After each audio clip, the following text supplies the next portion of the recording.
Hi, welcome to Richard Gabili YouTube channel, and for today's tutorial, I will be teaching you on how to change typing modifier keys and voiceover on iPhone X. But first, kindly subscribe to this channel and don't forget to hit the subscribe button and the bell to notify you for the new updates. And let's start!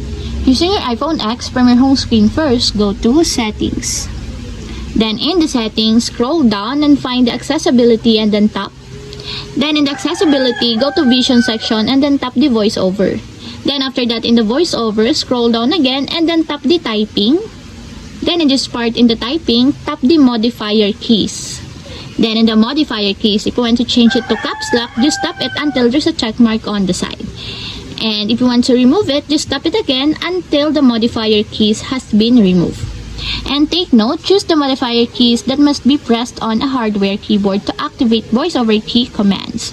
And that's it, we have successfully changed typing modifier keys and voiceover on iPhone X. If you have a question, kindly comment down below and don't forget to hit the subscribe button and the bell to notify you for the new updates.